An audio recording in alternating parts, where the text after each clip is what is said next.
नमस्कार, मैं हूं अरुण दुबे और आप देख रहे हैं सूचना नेटवर्क। चुनावों के आते ही नेताओं के बीच दल बदल का खेल शुरू हो जाता है। जो पार्टी सूबे में मजबूत दिख रही होती है और जिसकी जीतने की संभावना ज्यादा होती है, नेताओं का झुकाव उस तरफ हो जाता है। यूपी में विधानसभा चुनावों की प्रक्रिया शुरू हो चुकी है, तो ऐसे में यहाँ दल बदल का खेल भी अब चरम पर पहुँच चुका है और इस खेल में सबसे ज्यादा नुकसान होता दिख रहा है सत्ताधारी दल बीजेपी को और फायदे में दिख रही है मुख्य विपक्षी दल सपा।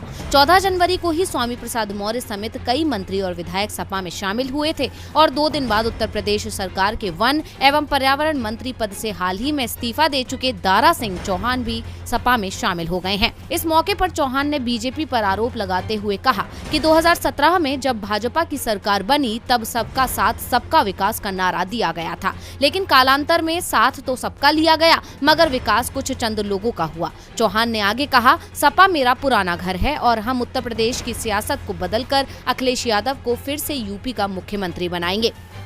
चौहान के पार्टी में शामिल होने के बाद सपा प्रमुख अखिलेश यादव ने बीजेपी पर निशाना साधने के साथ जातिगत जनगणना पर बड़ा बयान भी दिया। उन्होंने कहा है कि सरकार में आते ही 3 महीने में जाति जनगणना करवाएंगे। इसके साथ ही सीएम योगी पर निशाना साधते हुए कहा कि दिल्ली वालों ने पहले ही उनकी गोरखपुर विदाई कर दी है, इन्होंने सिर्फ तोड़ने की राजनीति की है, हम लोग पॉजिटिव और विकास की राजनीति करेंगे। उन्होंने कहा कि बीजेपी झूठे सर्वे में कुछ भी दिखा सकती है, लेकिन सच्चाई हम जानते हैं और जमीन पर ये कूटे जा रही है।